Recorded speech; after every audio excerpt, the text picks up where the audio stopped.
welcome back to Winning the Division, episode number 27. I am your co-host, Ryan Smith. I'm also joined by my co-host, former NFL tight end, longtime NFL tight end, Benjamin Troupe, played for the Titans, the Bucks, and the Raiders.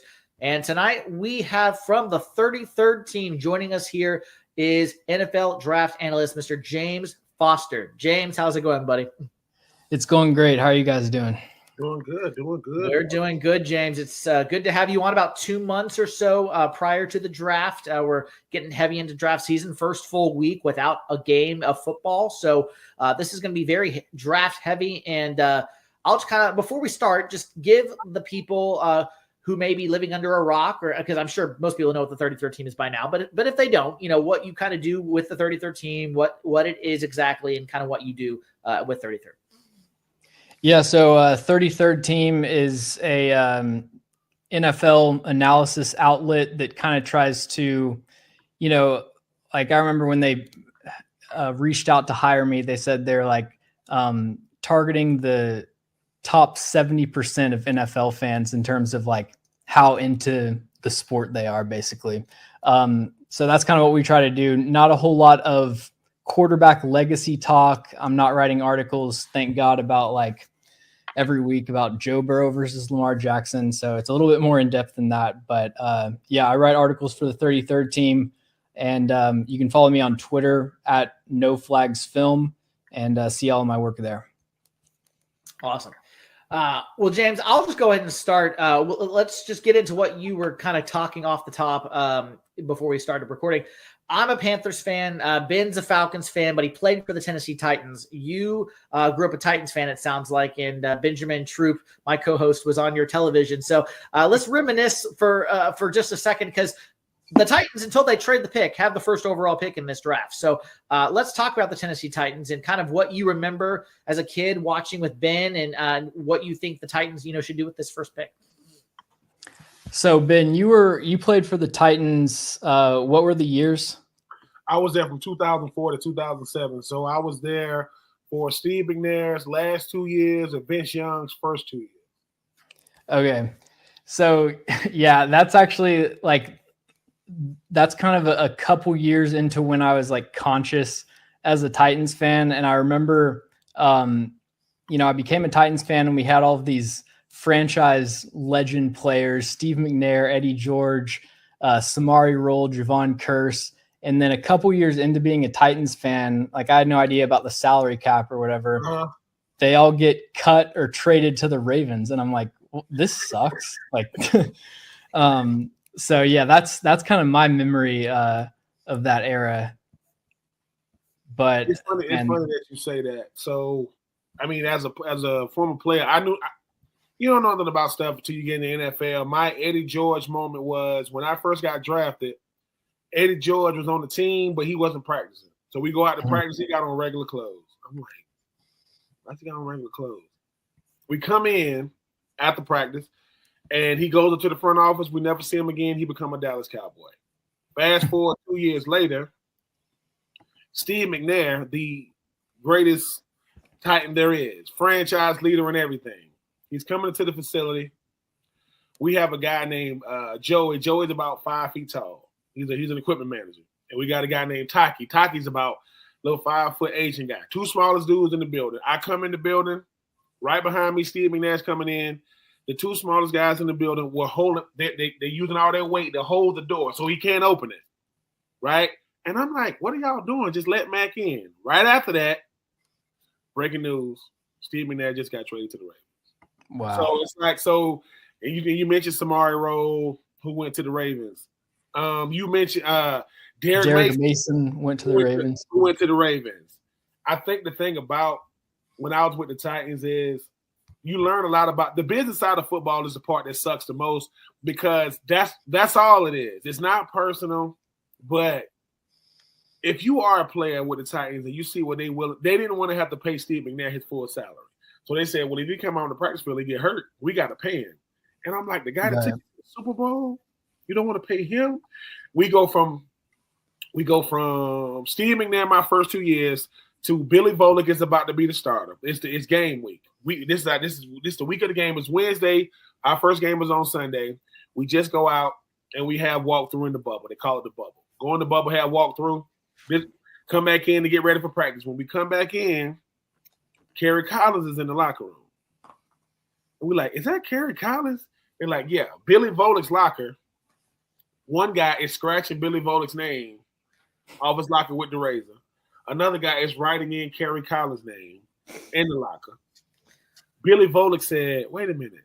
We got Kerry Collins? Listen, this is all happening. We like, I guess we just had a walkthrough with Billy Volick. Billy Volick goes upstairs. He's now a San Diego Charger. This is when they were still in San Diego.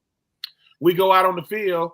Kerry Collins is calling the same plays. He's the starter, and Vince Young is the backup. So nothing surprises me. When I see things, that's why I said I like the fact that you said I'm not doing the fanboying. The 33rd team, like we're not doing the fan. I'm not, oh my God, it's Aaron Rodgers. Oh my God, it's Joe Burrow. Oh my God, it's man, let's, when you talk about, when you say in-depth stories, those are the type things that only the game can show you. I mean, Billy V was about to be the guy. Had a great preseason. Got traded. And one more thing that just came to mind, and then we can move on to the draft. You were there for, it was either 2005 or 2006, where like you guys started off kind of maybe 2-6 or 2-7, and then you went on a winning streak, like had that big comeback against the Giants. I know. That's 2006. It was 2006 because so they wanted Vince Young to be the starter, and they know he's not going to start. If Billy Volick plays, he's probably going to play real well, and he's not. And so Vince Young's not going to play. So you bring in Kerry Collins. We start off like 2-6. Vince Young comes in the second half of the season. He wins like 8 games. He wins Rookie of the Year. Look, the NFL is the weirdest place. It's the weirdest, greatest place you've ever been, because I don't know how these new players are. Like, you got all these players airing people out. I don't do that. Now, if it happened and it's not really talking about nobody in particular, no. But man, Kerry Collins was so much older than us that I told Kerry Collins, I said, You were the Giants quarterback when y'all played against the Ravens. And he was like, yeah. I said, you Kerry Collins that played for Carolina. It's just. He played for my Panthers in the expansion draft, expansion years. Come on now. Kerry Collins has like a barn or like a ranch in like North Carolina on like 1,000 acres of land. So he doesn't care about what I'm saying. But no, man, I appreciate the love, because when you are a Titans player, you're in the AFC South. That is probably the most unlike division in football, because you got the Jags, the Colts made it fun because they had Peyton Manning, and then they had Andrew Luck. Now they got Anthony Richardson. So, and I love Anthony Richardson, former Florida guy. But man, when I was with the Titans, everywhere I went for 4 years, they would say, "Hey man, could you get Steve McNair to come over?" This is when Steve McNair's no longer a Titan. Could you get Eddie George to come over here? I'm like, no, like I don't even know Eddie George, and I used to call Steve McNair sir, and he told me to stop calling him sir. And I said, what should I call you? He said, what do you want to call me? I don't know. He said, call me Mac. He said, they call me Mac. He said either call me Mac or call me Nine. And I was like, okay, Mr. Mac 9. It's just because he's just bigger than life, right? But I enjoyed my time, man. The Titans was fun, man. I think, I hope they getting the dome right now built so they can host a Super Bowl. I was there in 2019 when they hosted the draft. Whenever they win it to where they get a Super Bowl, I am going. The Titans ain't gonna be there, that team, but I will be there because that city means a whole lot to me, man. Got to, a young man got to grow up there, but appreciate the love. Well, only on winning of the division do you get these behind-the-scenes stories occasionally from Mr. Benjamin Troupe, former NFL tight end, as we know. Let's start with the Titans. James, we don't really want to do a mock draft, if you will. We know you have one out there, and you can certainly talk to us through it if you want to. But we're just going to kind of mention some players, some teams, and kind of go through the draft as a whole, and we can kind of play off that, go that way. But let's start with those Titans since we talked about it. Assistant general manager for the Chiefs, Mike Bagonzi, is now hired as the Titans' new general manager, first year there. And he said, we are not going to pass on a, true talent at number one. So to me, James, that raises two players in my mind: Abdul Carter and Travis Hunter. And that might be a trick question because who knows? Maybe the Titans think Cam Ward or Shedeur Sanders is a generational prospect. I don't know. We're not there in those open behind the closed doors. But your thoughts on the Titans pick at number 1? Should they trade it? Should they keep it? And if so, who should they select? What is the best fit for this team? Yeah, so I think as far as his comments about the generational prospect, the original question that he was asked was more of like a broad strokes kind of question about his philosophy about taking the one, elite talent versus multiple picks. And so I don't think, it was him necessarily saying that they view that there's a generational talent in this draft. But yeah, I agree with you. If they do think there's a generational talent, it would probably be either Abdul Carter or Travis Hunter. What I think they should do is ideally trade down. Now, the issue is that I don't really think the top of this class is that valuable compared to recent years. So if I'm saying they should trade down, that means that, like, on the other end, I don't really think that it's worth trading up to the first overall pick. But if you can find a team that's either desperate for a quarterback or they want Abdul Carter, they want Travis Hunter, and you can regain some draft capital, I think that's definitely the go-to move. But if they stick and pick, I think the most likely scenario is that they take Cam Ward. But I think the best pick long-term would be Abdul Carter. The Titans haven't invested in edge rusher in decades in the first round. Their pass rush was one of the worst in the league last year, and Abdul Carter would just be an instant energy boost to their defense, give them a long-term building block. And to me, he's the best player in this class. But James, when you think about Abdul Carter, to me I think Micah Parsons helps his resume because you look at what not to compare players, but the Titans need a lot. I mean, definitely at the quarterback position, no doubt. I mean, if your starter is Will Levis and your backup is Mason Rudolph, and maybe they're going to do something in free agency, we don't know. But you mentioned Cam Ward. If Shedeur Sanders is not Deion Sanders' son, meaning we're watching him on YouTube, on TV, just blind taste test when you talk about both guys. Do you think Cam Ward is a better fit for the Titans because of how much experience he has in college? Or do you think Shedeur Sanders could be the number 1 pick, even though I don't want to call it a circus, but a lot comes with you if you do get Shedeur Sanders? Yeah, I think that just purely as prospects, to me, Cam Ward is kind of in a different tier than Shedeur Sanders. Just when you look at arm talent and the types of throws that are on the table for Cam Ward, like, he can really access the entire field. With Shedeur Sanders, his range kind of tops out at like 40 yards to where he really has control over the placement. And even if, looking past just how fast can you throw the ball, when Shedeur Sanders is out on the move, like, he's got to be able to fully set his feet, fully access the hip rotation to be able to get rid of the ball accurately when he's, rolling out to his left. With Cam Ward, he can be off base, have no base, and just flick of the wrist, sling the ball into the back of the end zone.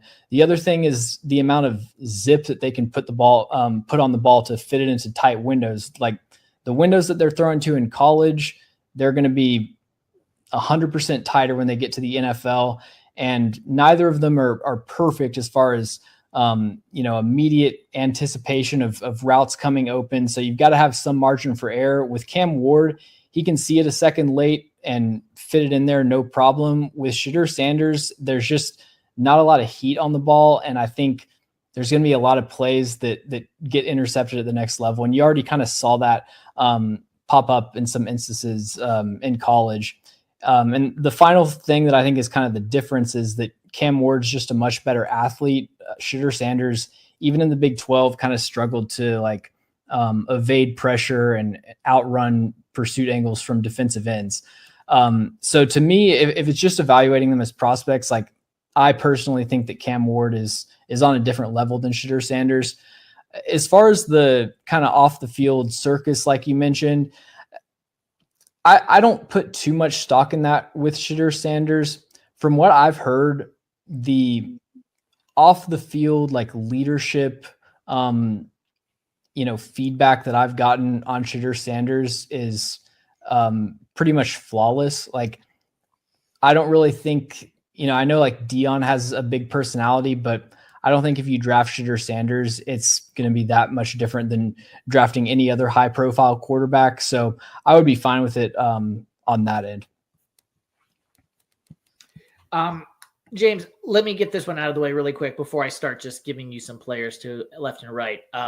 My Panthers are sitting at 8, and I have been a Panthers fan since the inception. I've seen everything from Kerry Collins to Steve Berline to Cam Newton to Bryce Young, and then that Jake Delhomme era as well. Didn't mean to skip over him. That was incidental. Okay. On the defensive side of the ball, there is one person that I am in love with in this draft, and Ben knows where I'm going. If you listen to any of my podcasts or if you listen to any of what we've done, you know I love this player. Is there any way on God's green earth that Mason Graham will be a Carolina Panther at number 8? Yeah, so we were talking about this a little bit before. It's hard to see Mason Graham being available just based on how I view him, because I think he's one of the cleanest, highest floor, just like plug and play prospects in this class. With that being said, like there are some, I know Lance Zierlein, who does the prospect grades for NFL Network. He has Mason Graham ranked 10th. So that could be an indication that maybe the NFL's a little bit lower on him than the media is. I think he's probably going to have pretty short arms at the combine. So, maybe that scares some teams off. I just feel like with the low amount of blue chip prospects that are available in this class, I have a hard time seeing Mason Graham making it out of the top 5 at the minimum. But I mean, that would be a dream scenario for the Panthers. I definitely agree there. Derek Brown, Mason Graham next to each other. You ain't running the ball. You ain't running the ball. That is the dream pick. Anyway, okay, go ahead. I just had to get that one out of the way before I started. I mean, James, you mentioned you've evaluated a bunch of guys in this draft. What's going to be the most, like, how like there's not a lot of blue chip talent. What's going to end up being the position group that's going to end up? Is it going to be receivers? Is it going to be cornerbacks? Because whenever you have a draft like this, you got headliners, but the headliners go 3-4 picks. What's going to end up being a position that's going to go heavy in this draft that a lot of people might not be talking about?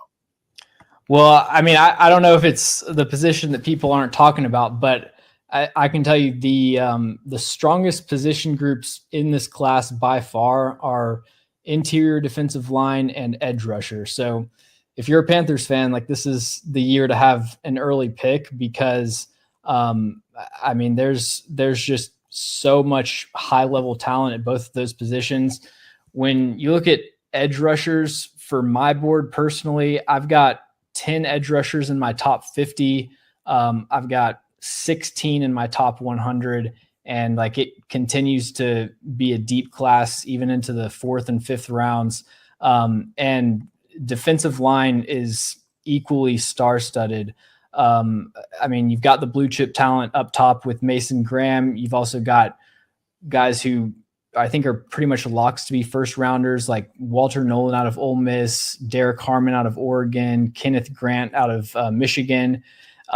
So for defensive tackle, I've got, 7 in my top 50, and I've got 13 in my top 100. So like those are positions where literally a third of the league can spend a top 100 pick on both of those positions, and it won't run out. So basically, Smitty, James is saying, look, you're gonna be fine. Yeah, they're saying that they're from Dan Morgan and company. They're gonna get somebody to partner with either edge rusher, D tackle, go along, with Derek Brown, because, you mentioned you got all these players in the top 100. Basically, James is telling me with my Falcons, just get D linemen, man. Just get a D lineman, first round, second round, third round, fourth round, and we're still going to finish fourth in the NFC South. No matter who. You'll beat New Orleans this year. Don't worry. You'll beat New Orleans. Well, another prospect that I have my eye on, not just for my Panthers, but just in general, though this would be a good consolation prize if Mason Graham is off the board. Will Johnson from Michigan, also corner from Michigan, is getting a lot of rave reviews. He obviously had the injury this year, and so his season was cut short a little bit. Do you have him as your top corner on the board? And is he a scare for some teams with the injury? Could he maybe slip a little bit, or is he maybe someone who could still go top 10? So I actually have Will Johnson, as my third ranked corner.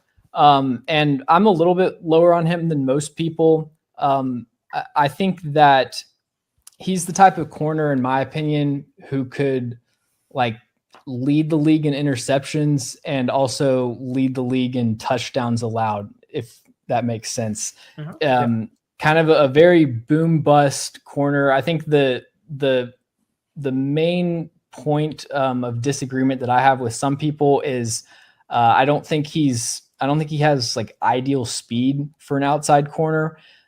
So in my opinion, for him to go in the top 10, I think he's going to need to run a good 40 time, but it wouldn't surprise me if he makes it to 12, or I think that a sneaky possible scenario is Will Johnson to the Colts at 14. But yeah, he's got he's an interesting prospect. He's kind of similar to Trayvon Diggs to me. I'm about to say, when you said boomer bust, because didn't he do that? Didn't Diggs have, he's a what did Jalen Ramsey say? He's an in-phase corner to where he had a bunch of picks, but he also gave up a bunch. I think he gave up the most yards a touchdown that same year he was an all-pro, so which is crazy. Right. Yeah, so I mean that's kind of how Will Johnson is. He'll get a pick six on a screen pass in the first quarter, and then the rest of the game he'll get burned twice by a double move. He'll get beat on a slot fade. He's a really high quality prospect. He's got great size, 6'2", 202 pounds. He's explosive in short areas, so that allows him to break on underneath routes, and he's got really good anticipation and zone coverage. So he can be a playmaker. I'm not going to bet against him because he's, like I said, he's going to lead the league in interceptions and make me look stupid if I'm super anti Will Johnson. I just think that, it depends on kind of what your appetite is for what style of corner you're looking for. I tend to gravitate more towards the guys that are just really sticky in man coverage, even if they don't have as many interceptions. But you put Will Johnson in a certain scheme, I think he can be incredibly productive. For the running back position, obviously you've got Ashton Jeanty is the bell of the ball, but you've got other guys like Amarian Hampton, Quinshon Judkins, Travion Henderson. What is your view on this running back class as a whole? Yeah, I think after the defensive line and edge class, I would say running back is probably the strongest group. It's the one position group where I'm still watching new players every day that I'm giving, relatively high grades to. For pretty much every other position, I've kind of watched all the guys that are going to get drafted early. But yeah, it's a really deep class, and there's a ton of different styles that fit different schemes. Ashton Jeanty's the guy that just kind of checks every single box, fits every scheme. My second ranked running back is Travion Henderson out of Ohio State, who's just a supercharged third down back. He's an absolute demon in pass protection, the best pass blocking running back in this class. Will absolutely lay somebody out in blitz pickup, but he's got probably 4.39, 4.4 speed. So he's a burner. He can win pursuit angles. He's got great hands. He's a good route runner. Really just fits everything that you want in a third down skill set. He isn't that big, I think 5'10", 206, not as much of a between the tackles runner. So you're going to have kind of an early down back to complement him. but can just really give your offense a lot of juice. And then Omarion Hampton out of North Carolina is my RB3. He's kind of the opposite in a lot of ways. He's just a thumping downhill runner, phenomenal contact balance. North Carolina runs pretty much exclusively duo, which is just, two double teams, downhill run. And that's really where he's at his best. If you've got kind of an outside zone scheme, he isn't as comfortable reading that out. But yeah, I compare Omarion Hampton to Deuce McAllister. I think very similar rushing styles. And then you can ask me about anybody, but the rest of the class, it keeps going. I mean, sticking with the running backs, I mean, obviously a guy that I got a chance to see a lot, Dylan Sampson out of Tennessee, obviously a guy that got featured a lot last year in that offense. I mean, how does he fare? Because I don't want to say the running back position is the easiest to adjust to if you can pass protect, but I mean, being offensive player of the year, in the SEC that was dominated by quarterbacks, that's got to say something with like a star-studded running back class. Yeah, Dylan Sampson has really impressive tape. He, outside of not being the biggest running back, like he's just over 201 pounds, I really like everything else about him as a prospect. He's a great athlete. He's got straight line speed. He's got lateral quickness, probably the best spin move in this class. So really elusive in the open field. He is, Tennessee runs primarily gap scheme. And so like with a running back of Dylan Sampson's style, you'd expect him to be really bounce happy and not as comfortable working in between the tackles, but he's really decisive, really comfortable maneuvering through traffic. He has outstanding, spatial awareness when he's within crowded rushing lanes, and does a great job fighting for extra yards through contact. I think that Dylan Sampson is a player that has a chance to go a lot earlier than people are expecting. He isn't getting as much attention as some other running backs, but I think pretty much a lock to be a top 100 pick, and it wouldn't surprise me if he ended up being a second rounder. But let's go to wide receivers and tight ends class, and we'll come back to some of these other ones too. So I've talked to a few different people, and obviously we've had some different analysts on this podcast. I think people are split on Ted McMillan, Luther Burden, and who is the other big name that I just lost off the top of my head on receiver? Got Emeka Egbuka. Yes.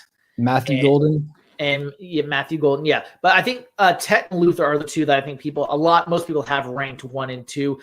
Some people have Luther number 1. Some people have Tet number 2. And heck, some people have Emeka Egbuka as number 1. So I personally,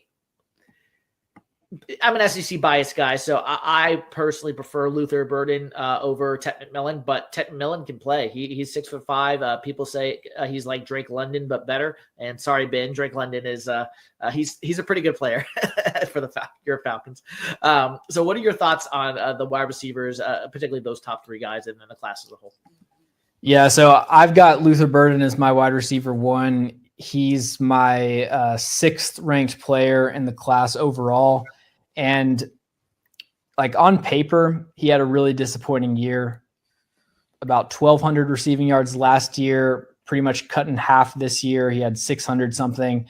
So if you just look at the box score, it was like a down year for him. But when you watch him on tape, I mean, I love him as a prospect. I think he checks so many boxes and has so few weaknesses. Yeah. He is built like a running back, not the tallest receiver, but really sturdy build. He's so explosive off the line of scrimmage. Like when he runs a slot fade, it's as automatic as running a hitch route against like 10 yards off coverage. He just automatically stacks nickel corners, creates vertical separation, and then elite ball tracking over the shoulder through traffic, flashes the late hands. So he's got that vertical element to his game, but then he's also the best receiver after the catch in this class. Had 30 forced missed tackles last year, which led FBS receivers. And then, watching his tape from 2023 over the summer, I really liked both of those elements of his game, but I thought that he was kind of unpolished as a route runner. He's quick as an athlete, but just didn't have a lot of nuance or salesmanship at the top of routes. And I thought he really took a major step in that area this year. You see a lot more advanced footwork and a lot more like crisp in and out of breaks. Last year, he would kind of drift and bend and round his angles out of breaks. Really, the issue with Luther Burden is that he was in an offense where his starting quarterback was injured and couldn't throw him an accurate pass.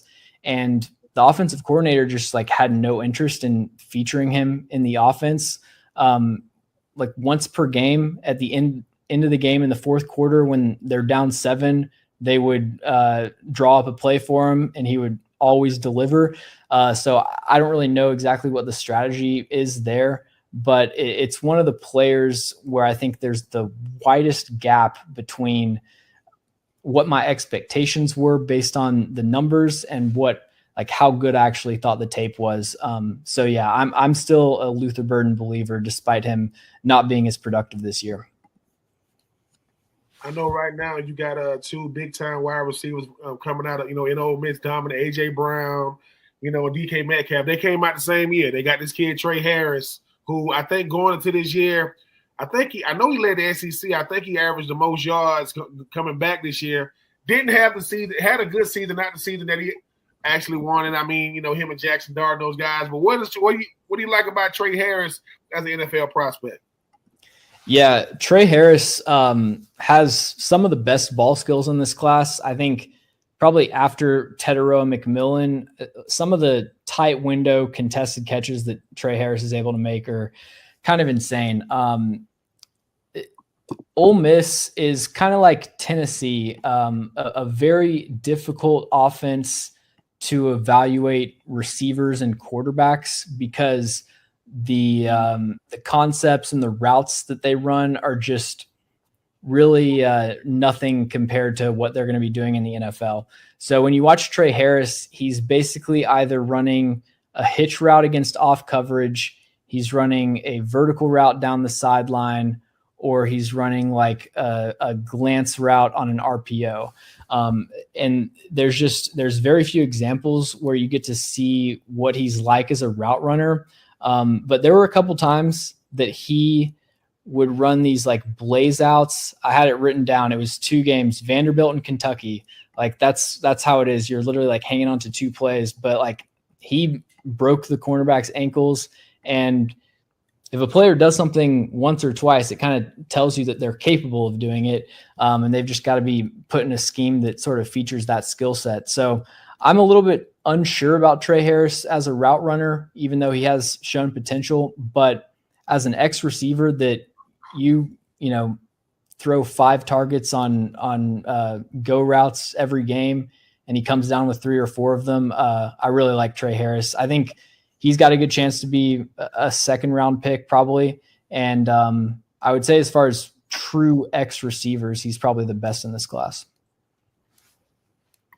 A few other receivers that I wanted to personally hit because I've been watching some tape and I like the 3 guys I'm about to mention. So I wanted to just get your thoughts on them really quick. Jalen Royals from Utah State, raw athleticism. He's a big deep threat guy.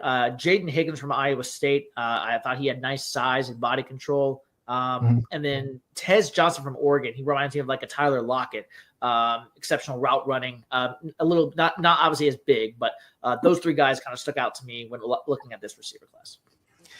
Yeah, I really like Jalen Noel. Just really easy burst off the line of scrimmage. He's got that second gear to see him, consistently create vertical separation, but not just a pure linear deep threat. He's got really light feet. He can throttle down, change directions.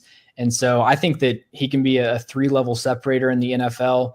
Doesn't have the best size and catch radius and everything, but as a Z receiver, I think, he's got a lot of good things going for him. He was one of the best receivers at the Senior Bowl. Overall, it was a pretty underwhelming group, but I thought Jalen Noel stood out as one of the best. And then Jaden Higgins kind of in that Trey Harris mold as a big X receiver. measured in at almost 6'4", 217 pounds, super long arms. He's got the kind of prototypical possession receiver build, but like you said, a really impressive body control for a player of his size. He's just a detailed route runner, not a whole lot of wasted movements. At 6'4", he's not going to be the most sudden and explosive separator in and out of breaks, but he makes up for that with crafty footwork. He can cross the defender's face, use wipe down the arm, use his hands to extend separation. I think he's got a really high floor, as just at the minimum a functional starting caliber X receiver. So yeah, I'm a big fan of the Iowa State receivers for sure. Tez Johnson is a pretty tough eval. I've still got him in my top 100. It's just, 156-pound receiver. It's kind of hard to know when to make the exception there. Like, you look for comps of a similar size. It's basically Tutu Atwell is kind of the one for Tez Johnson. When you watch him on tape, though, like, it's just immediate, effortless separation. Like, there's no one. He's a human joystick. There's no one in college football that can mirror him. At his size, my natural inclination is to worry about him going up against press coverage, but at least at the college level, I mean, no defender really had the stones to get up on the line of scrimmage and press him. Like, they were trying to give him as much space as possible, and still puts corners in a blender when he runs whip routes, jerk routes, any kind of like quick intermediate, quick game type of route. He's just automatic there. So yeah, I mean, it'll be interesting. Like, Tank Dell was, had success when he was able to stay healthy. I think Tank Dell is probably a little bit more polished of a route runner, but Tez Johnson is similar athletically. And, there's no reason that he can't be successful in the NFL. I would just kind of worry some about the durability there. Enough about these slim guys on the outside. Let's go to the best athletes in the draft, the tight end position, which I think now, obviously, the headliner is Tyler Warren. I mean, they let Tyler Warren do everything but kick for Penn State this year. He did everything. But I don't know if there's a more intriguing tight end other than Tyler Warren than Harold Fannin. I mean, both of these guys had over 100 catches. Obviously, Tyler Warren won the John Mackey. But talk about this tight end class as a whole, and how great is it for them that they're actually utilizing these guys' skill set and not just, and how much a guy like Brock Bowers has done for rookie tight ends with him coming in and being a first-team All-Pro. Yeah, I mean, I remember a few years ago, it seems kind of like the conventional wisdom when it comes to the draft and like evaluating tight ends is most of them aren't going to have production, like, great production, because college offenses don't really feature their tight ends. So you've got to kind of just look at their athleticism, look at like certain flashes that they've shown on tape.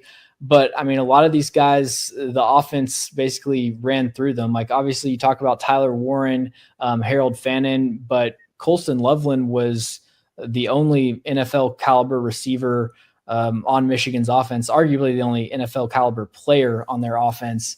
And, you've kind of got like all three of the different archetypes of tight end there. Tyler Warren's the traditional Y, Colston Loveland's kind of the flex, intermediate separator type. And then Harold Fannin, I think, is more ideally as like an H-back. I don't really want him on the line of scrimmage, inline blocking, but you get him out on the move on like slice box. He will absolutely plant defensive backs, when he's pulling on screens and stuff. And then he's got automatic hands. He's a really crafty route runner. I think if you put him in kind of like a supercharged Kyle Juszczyk role, he could really be like a dynamic piece for an offense.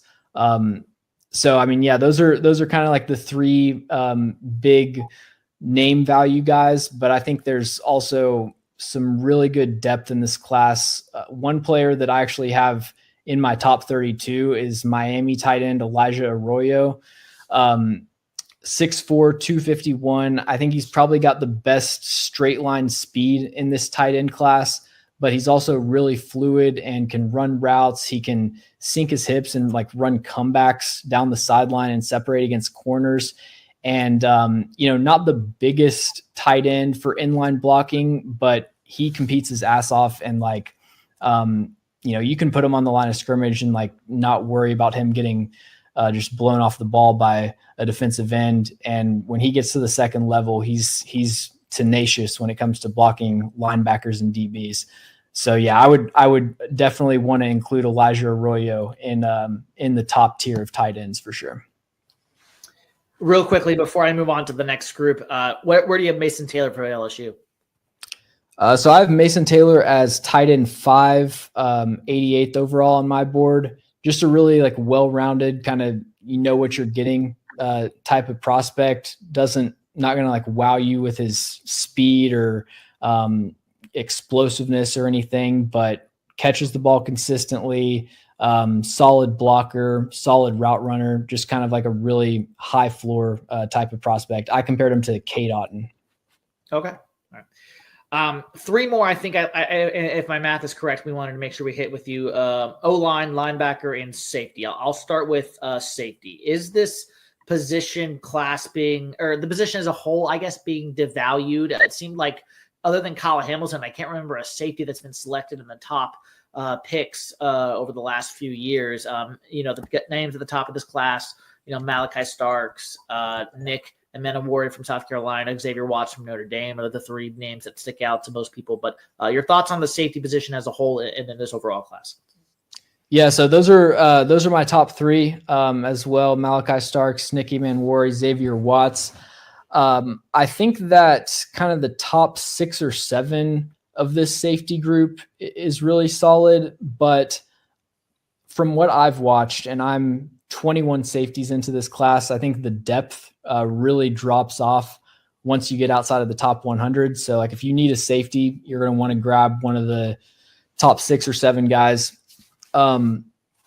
Malachi Starks had kind of a down year, but I actually just wrote a piece for the 33rd team on him, and he was pretty much playing out of position this year. They were playing him over half of his snaps in the slot, and he's just like playing man coverage on tight ends.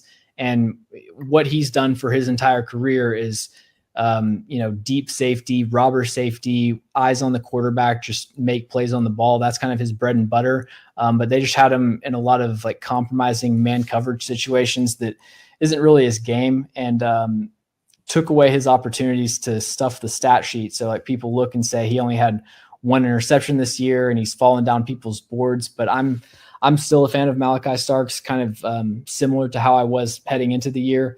And then Emmanwori out of South Carolina is just the built in a lab prototype, like hybrid nickel box safety. I would like to see what it would look like if you had an entire back 7 that was just clones of Nick Emmanwori, because I legitimately think he could play like cornerback, nickel, linebacker, and both safety spots and hold up at a decent level. I mean, he's got a massive build, like super long arms, no difficulties going down into the box, shedding blocks, fitting the run. He has some incredible man coverage reps where he's lined up at nickel or outside corner, and he's like playing press man, runs with the receiver down the sideline, textbook, turns and locates the ball like he's Derek Stingley. And then obviously plays safety. He can make plays in single high, make plays as a box safety. I just think there's so much potential with Emmanwori. My comp for him is Derwin James, which is a pretty lofty comparison, but I've got a true first round grade on him. I think he's one of the best players in the class. And then Xavier Watts, most interceptions among all safeties in college football over the last 2 seasons, 13, which is 4 highest than the next most. He's got incredible field vision, anticipation to read route concepts, make a clean break on the ball, generate turnovers. That's really what he does at a high level. And, the fact that he's been so productive and that he's, not the best athlete it really speaks to the idea that anticipation and processing skills are so much more important for a safety than like what your 40 time is, because he might run, I would expect him to run like a 4.55, kind of somewhere like 40th, 50th percentile 40-yard dash for a safety. That I kind of view him as like average speed, but functionally on the field, he plays like a 70th or 80th percentile athlete because he's reading things a step quicker than the guy that might run in the 4.3s. And so, when it all plays out, you'd rather have the guy that that can see things coming and be in the right spot ahead of time. So yeah, really stacked top of the class. And I would also kind of in that top tier throw Andrew Muckaba out of Texas, who played nickel at Clemson for the first 3 years of his career. I remember watching him. He was kind of unimpressive to me, but then transfers to Texas, switches to deep safety, and had 5 interceptions and 6 pass breakups this past season. He has some of the most incredible ball skills in this safety class. He's got outstanding range. Like, he's a true free safety, can play sideline to sideline. He can play man coverage on slot receivers.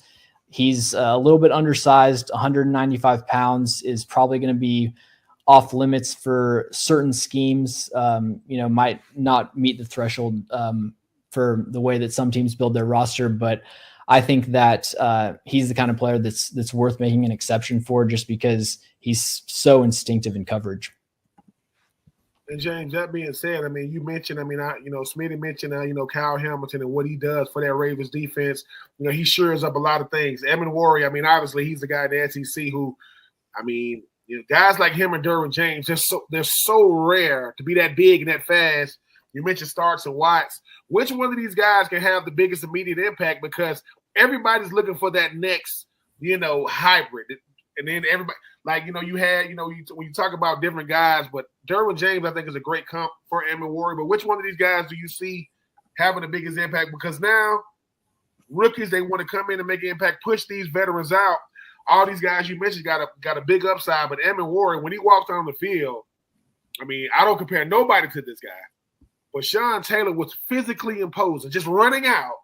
You're like, who is this guy? I think Evan Warrior has that type of, physical makeup. But the NFL, they're gonna test every bit of it. But I think the kid is big enough or good enough to go out there and get it done. Yeah, if we're talking day one impact, I would probably have to go with Xavier Watts. I think that just like his coverage instincts, his play recognition as a deep safety is going to translate immediately. Malachi Starks, I think, also will be a day one impact for sure.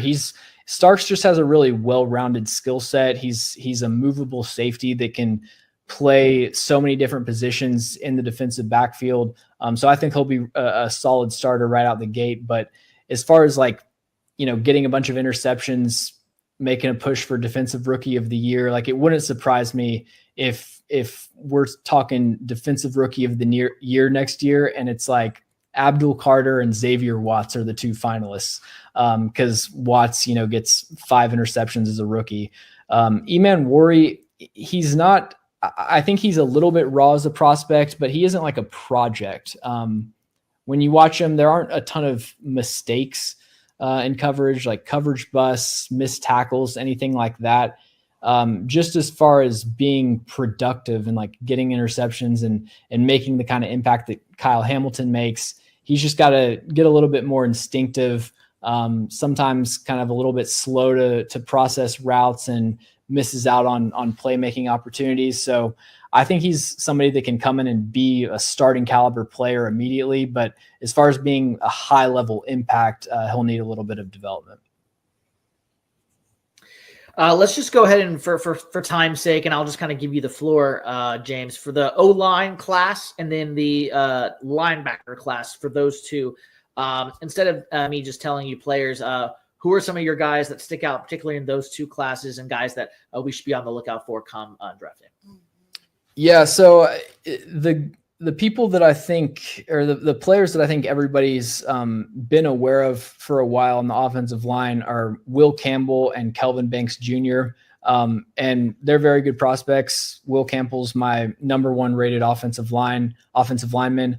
But I think Armand Mimbo out of Missouri is a player that if you're kind of just getting into the draft might not be on your radar, but he's somebody that I've got in my top 10 prospects. I think he's going to put on an absolute show at the combine. He is 332 pounds, but one of the most explosive athletes in this offensive line class.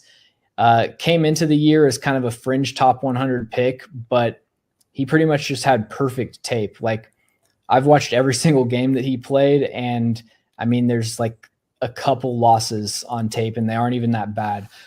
He moves people off the line of scrimmage in the run game. He rarely gets beat in pass pro. He's got a solid anchor, really good hands. He's built like a guard, but he moves like a tackle.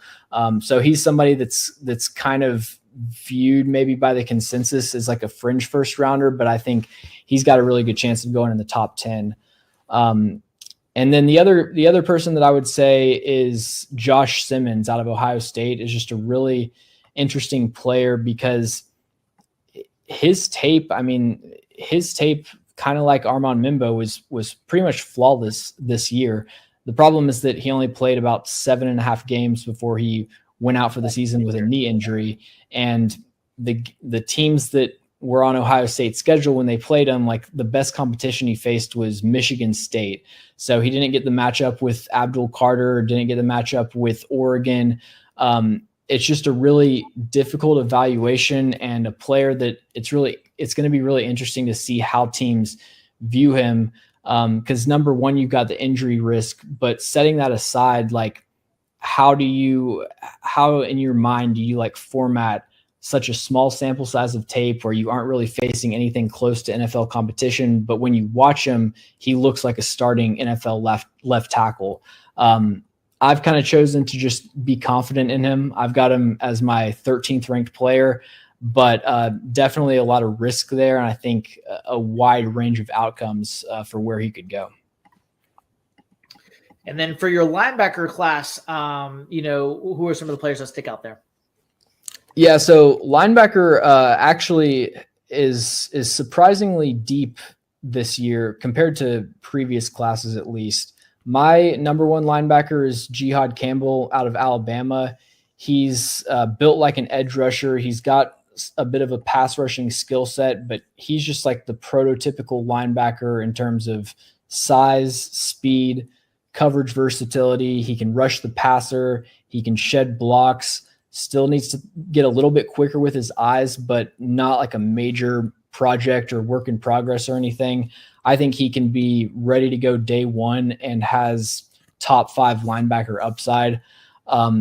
After that, there's a lot of really interesting prospects that have kind of been late risers. Carson Schweschinger out of UCLA is my number 2 linebacker. And then Demetrius Knight Jr. out of South Carolina is number 3. And those are 2 players that I wasn't even aware of while the season was going on.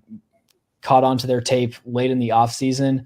Schweschinger out of UCLA is an undersized, like speed demon, run and chase will linebacker. He's got one of the quickest triggers in the run game that I've ever seen. I mean, when you're watching the tape and you go through like frame by frame, like he's triggering on the run at the exact fastest moment that he possibly could. He's undersized, so he can't really stack and shed like a traditional Mike from 10 years ago, but he does a great job of taking the path of least resistance to the ball. He's got crafty hands to slip around blocks. Only 1 year of starting experience, but he plays like a seasoned veteran. And there's some room to grow in coverage, but he's got all the potential there. And also one of the best special teamers in this class. Plays all 5 units, had a blocked punt last year. So yeah, he's a guy that I expect to go pretty early. I've got him 45th on my board. And then a few spots behind him is Demetrius Knight Jr. out of South Carolina at 49.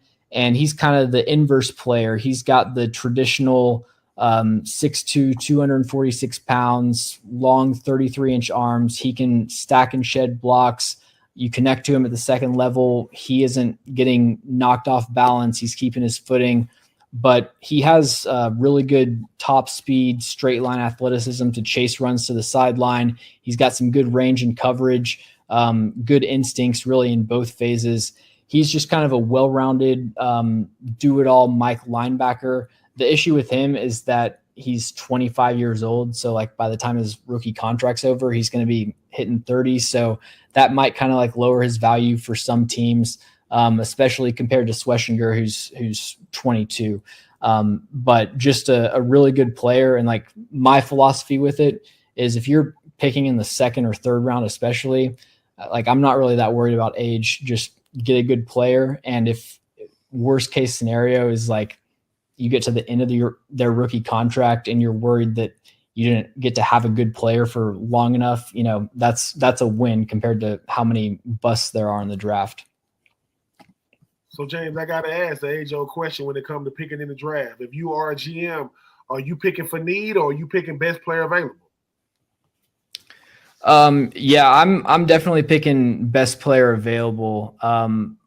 Like the caveat would be best player available at a position of need. So if I'm the Chiefs and the best player available is a quarterback, I'm not going to take a quarterback. But like once you eliminate kind of the few positions where you've already got, you know, franchise players, yeah, I think it's definitely smarter to just take the best player available because, you know, needs from a team building perspective can change overnight. I mean, over the course of a season, definitely, but like 6 weeks into the season, you know, a team's needs can be completely different than what you expected them to be heading into the year. I've got two more from me, Ben. For James, all players, just a few specific players on some of the positions that we already went through. Quarterback number 3. Is it Kyle McCord? Is it Jackson Dart? Those are the two that stick out to me, James. Is there other ones besides those two that you would see rising above after Cam Ward and Shedeur Sanders are picked? I would expect Jackson Dart to be the quarterback 3. For me personally, I still prefer Jalen Milroe. And part of that has to do with me just not really being a huge fan of Jackson Dart. You know, I mentioned kind of the issues with the Ole Miss offense, but I just think he is, I think he's a major project, like who needs to 100% needs to take a redshirt year. And even after that, it's, I think, a real gamble that he's going to be ready to play in the NFL just because what they ask him to do in Ole Miss's offense is so far from the type of passing concepts that get run in the NFL. I mean, he's basically, you know, targeting a one-on-one matchup or like making one simple read on a switch release or something. Like he's never reading the entire field. He isn't really identifying coverages, having to work front side to back side. So I think that's a major point of development that needs to happen. And also I think that he has major issues with dropping his eyes when he gets pressured and just doesn't really seem comfortable stepping up in the pocket. So to me, if I've got a bunch of quarterbacks that I don't think are ready to start day one, I'm just going for the pure lottery ticket, which is Jalen Milroe, who, like, I'm not being hyperbolic, I think would probably, if he runs the 40, would set the quarterback record for 40-yard dash, like running the 4.3s. He's got just incredible burst, top speed to the point where, you know, if quarterback didn't work out, like he has a legitimate future as a running back. And, you know, I mean, I know there's a lot of like people that talk about, you know, it's kind of, you got to be careful talking about quarterbacks switching to running backs. A lot of people do it like disrespectfully. But for me, like, that's just saying how dynamic of a threat he is as a runner. But to me, like, I would try him at quarterback for a while because I think his arm talent is probably the best in this class. It's between him and Tyler Shook out of Louisville. Just a rocket arm, really quick release, got so much velocity to fit it into tight windows.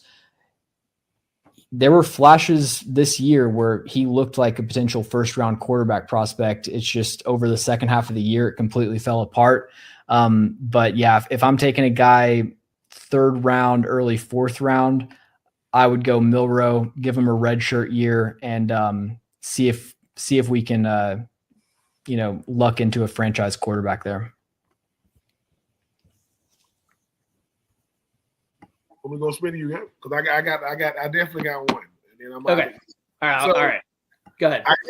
Everybody's going to talk about Travis Hunter. He's obviously at the combine. He's going to go as a cornerback.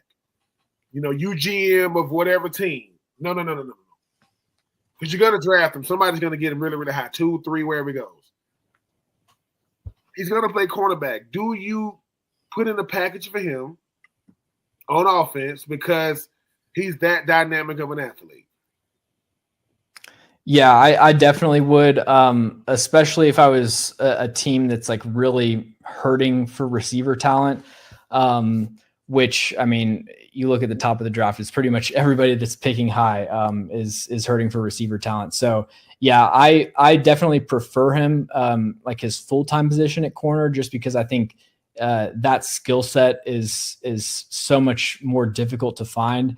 But he would have, just purely as a receiver, he would have an argument for wide receiver 1 in this class. And, he's a dynamic route runner. He catches everything, really good after the catch. Like, there's no reason not to feature him 10, 15 routes a game. And you can't really do it the other way. Like, you can't just sub in a cornerback for a drive here and there. So yeah, that's definitely how I would approach it. My last one regarding the class, I had a couple of D linemen that I wanted to hit really quickly on the edge group specifically. So I should classify that. 2 guys that I think I've gotten really, because Abdul Carter, Mikael Williams, Jalen Walker, I think people have hit on those lately. But talk about a guy, and I'm going to not pronounce his name right.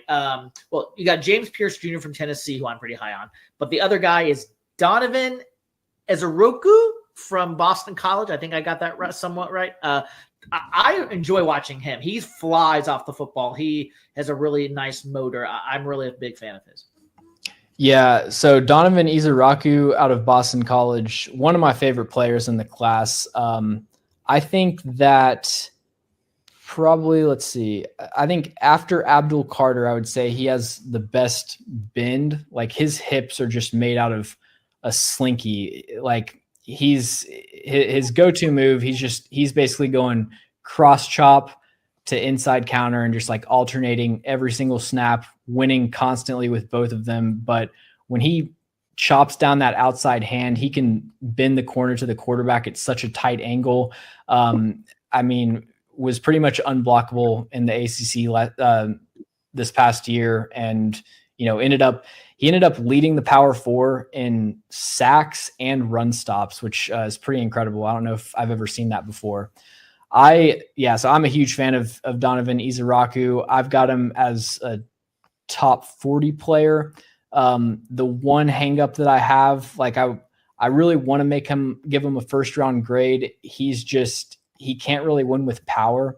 And I think if you can't win with speed to power in the NFL, it kind of buckets you into a certain role as, more of a third down designated pass rusher type of player. But like, even in that role, just put him in there for 30 snaps a game and let him scream off the edge. He's going to like get 70 pressures and 10 sacks because he's just so skilled and so athletic. So yeah, I love Ezeroku. And then the other guy was James Pierce, you said? Yeah. So James Pierce, I've got in my top 10. I compared him to Brian Burns, who you're very familiar with. Yes. Yep. He's got just like his one kind of rare go-to trait is his first step. He wins so many reps, just within the first couple steps of the play, whether it's timing the snap, just beating tackles to their set point. And he's got a long athletic frame. he doesn't have a ton of different moves. Like he's not going to be in a bunch of teach tape cut-ups for hand technique, but he's got a couple go-to moves and he's really effective and like precise with them and gets the job done. Still want to see him kind of expand the different ways that he can attack you, but like he can counter inside, he can win with a swipe move. And then what's surprising about James Pierce, though, to me, a lot of the areas that I would have expected him to struggle in are actually kind of strengths for him. Like he's tall, 6'4", 242 pounds. So really undersized for a defensive end. I would expect him to struggle to move blockers backwards, and I would expect him to get pushed around in the run game, but neither of those are true. He has a really good bull rush. Not dominant, but like he does a great job of channeling that first step explosiveness to create early knockback. He can drive his legs, get low, leverage. So really impressed with his bull rush, and I thought it improved this year significantly. And then the other area that he took a major step is just holding up in the run game. Last year, in certain matchups, especially against more NFL caliber tackles, he was getting pushed around. You watch him this year, it doesn't seem like he added that much weight. At least it isn't noticeable, but I don't think he got put on the ground a single time this season. Just a really, high motor, technically sound run defender.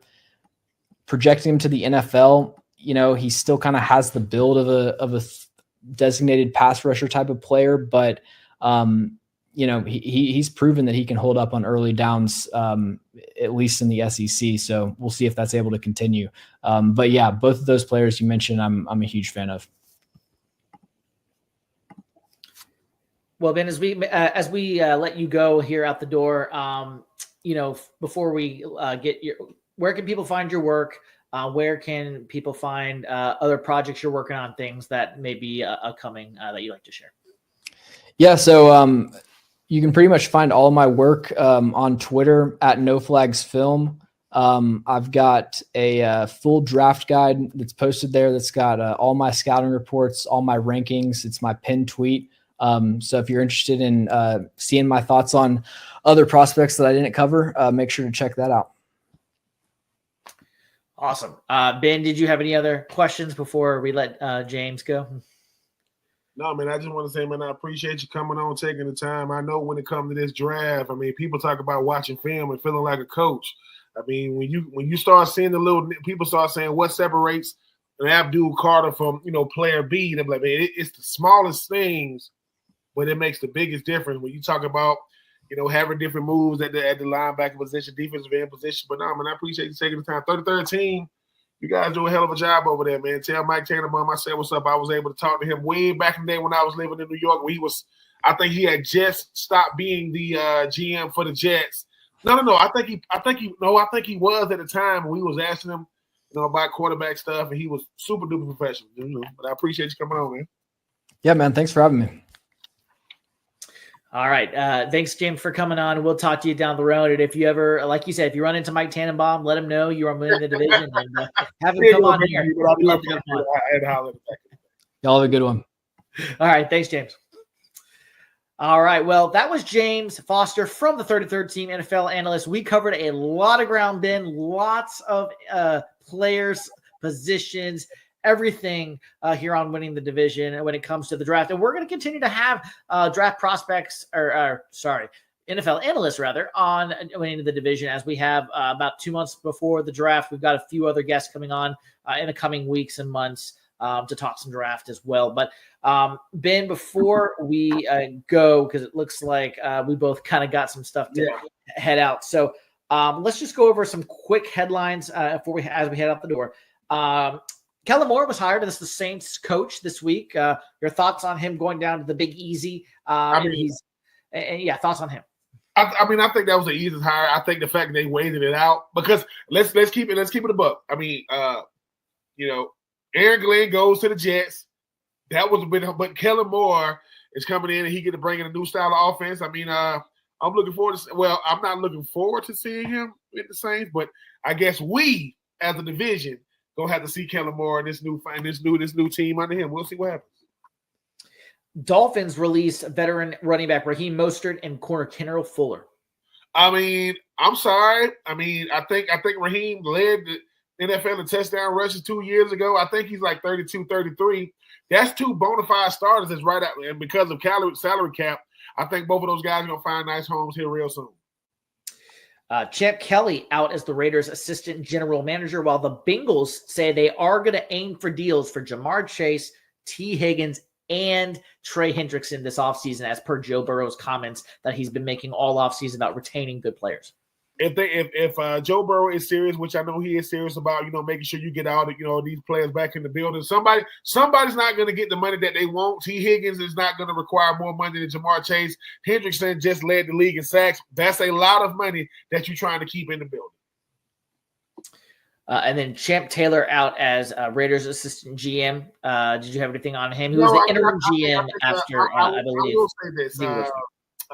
Tom Brady has a lot influence in that building right now, being a minority owner. We'll see what happens, but I think the Raiders, they can get their quarterback. They can get some guys in free agency. They can add another rusher to go alongside Max Crosby. I think they got a shot to potentially make some noise. They're not going to win that division, but not with Kansas City, not with the Rams. I'm sorry, not with Kansas City, not with the Chargers. Two more headlines I wanted to get to. Cam Ward says, any teams that pass on him in this upcoming draft, I will remember. Everybody says that. I mean, people are saying that since the beginning of time. Well, Cam, unless it's going to be the pre-number one, you're probably going to go number one. If you go number two and you're supposed to go number one, what you going to remember the one team? Stop the madness. Stop the nonsense. And then finally, we're ending on a couple of Ravens news. Guard Ben Cleveland cited for a DUI in your state of Georgia. And finally, Justin Tucker, all-pro kicker in one of the best in NFL history. 7 more misconduct claims by some off-field issues. Cleveland has no excuse for that, man. That's what they got Ubers for. You got too much money to be driving drunk. That's ridiculous. But be more responsible. And this thing with Tucker, man, it's yet to be determined, man. I mean, because everybody said the same thing about Deshaun Watson, not comparing the two, that it wasn't true. And here we go. So Tucker, we'll see what happens, but it's not looking good for you. It's not looking good for the Ravens, and it's definitely not looking good for the league right now. Well, Ben, as we go out the door here on episode 27 of Winning the Division, is there anything that you want to leave our listeners with? Well, I'll let you sign us off today, and things that we may not have gotten to that you wanted to kind of end on the episode. Otherwise, I'll let you close us out. No. No. You guys keep listening, man. This is episode number 27. Getting some great feedback. We got some great guests coming as we continue, down this road. And I appreciate you guys listening. You guys are the best.